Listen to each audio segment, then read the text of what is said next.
Steve, you and I met a couple weeks ago because I wanted to pick your brain about what would make sense for me and my wife Nita to update or reconfigure.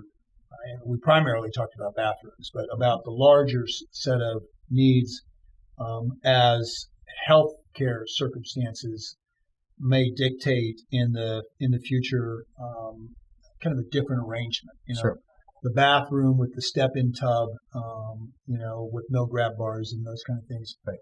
may not be appropriate to how we live our lives over the next several years. And so I was particularly interested in what your insights could be about what would make sense, because you know the home, we bought it through you, you know the neighborhood, and you know the marketplace, and you know what, in general, how much money it makes sense to put Right. into a specific property for a specific purpose.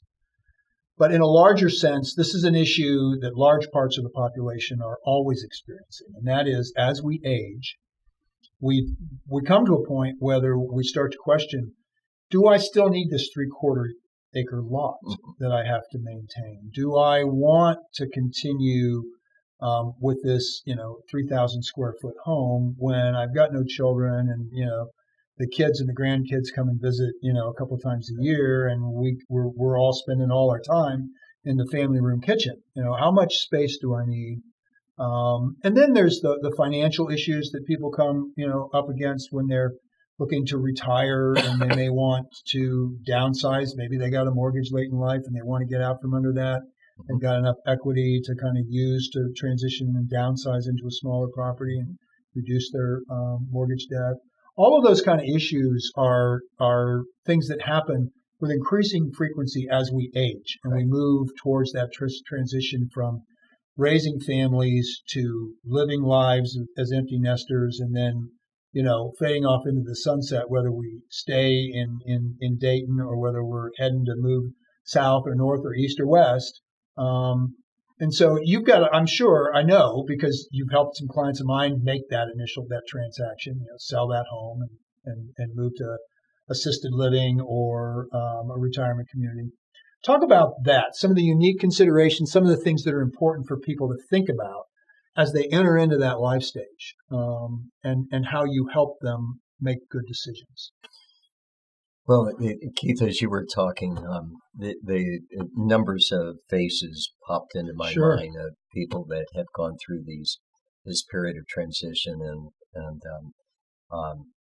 and I would say, first of all, it's transition change for anyone. It can be challenging and can be very difficult, especially as health issues arise. Sometimes very difficult decisions have to be made. And so certainly I always try to counsel people that number one, they don't want to make a rash decision. They want to think it through. Number two, they want to make a decision that makes good financial sense.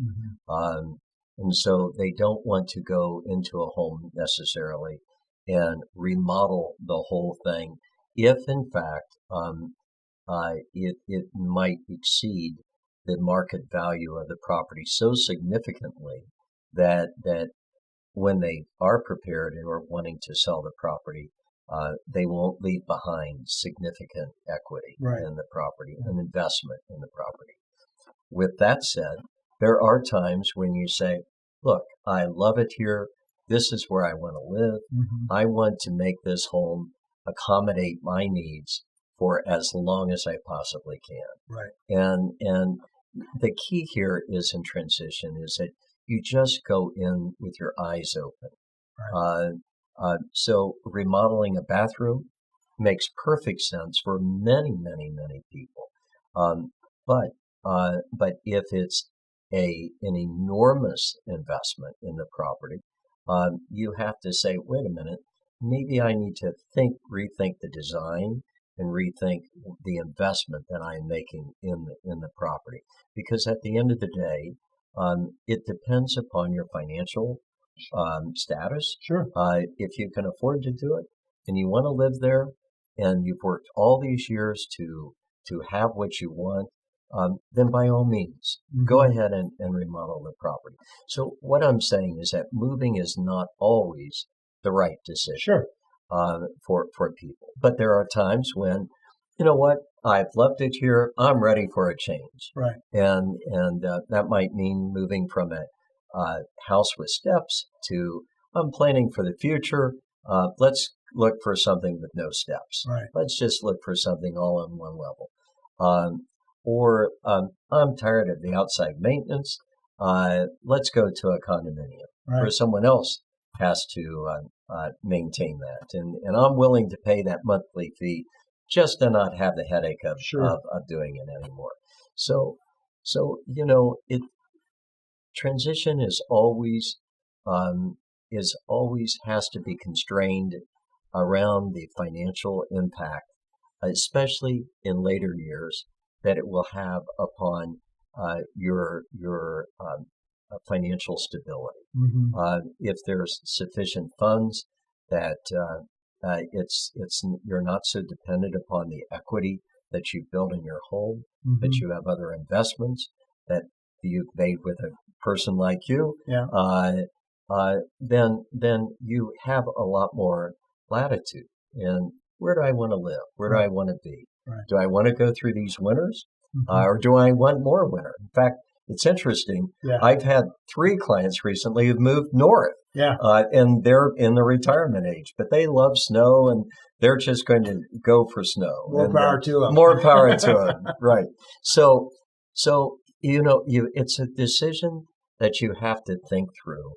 You have to work with a realtor who will help you think that through, because a good realtor is not someone who is there to make you sell or buy today. But a good realtor is to provide, as you do with your clients, a good sounding board, bring in some objectivity to the discussion in what makes good financial sense and what helps the family's well-being, not only their day-to-day living, but also their financial well-being, so that they can continue to live well wherever they are until such time that perhaps they decide to move to a retirement community, which there are many fine options in that regard as well. So you really want to make these decisions cautiously, with an understanding of your own financial position, and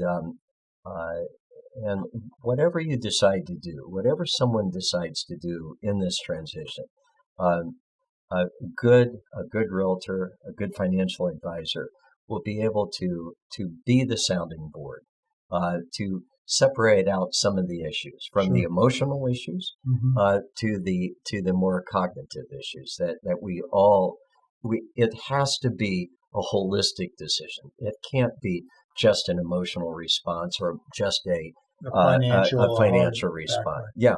And that's one mistake I think some people do make, is all they look at is the bottom line. Right. Now, there's nothing wrong with looking at the bottom line, but we don't live our lives, hopefully, being just totally disciplined by that bottom line. Driven by that alone, because and that's part of the equation of home ownership, is that it's not strictly a financial thing, though it is financial. Right. It's also there's an emotional component to it as well. It's a lifestyle choice. And so we had earlier today, we had a state planning attorney here, and we had a conversation about issues related to Medicare and Medicaid planning, and when a couple doesn't have insurance and is in a spend down situation, and the home is one of the protected assets in that, so that if you have to have your spouse or your parent or whatever the case may be go into a nursing home facility, that home is one of those protected assets. Right. The surviving spouse can stay in the home and continue to own it.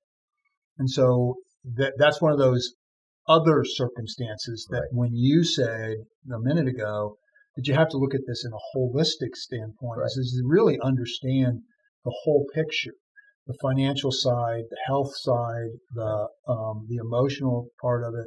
All of those things come into Right. play if you're going to make a good, sound decision. Exactly. And so, people like you, people like me, that's what we get paid to do, is to help people make good decisions, to protect their interests, not just the bottom line, but how they live their lives and how they Exactly. feel about the lives they get to live. Right. And so I appreciate your help with this today, and it's been a pleasure talking to you. It's my pleasure. Thank you, Thanks, Steve. Steve. Thank you.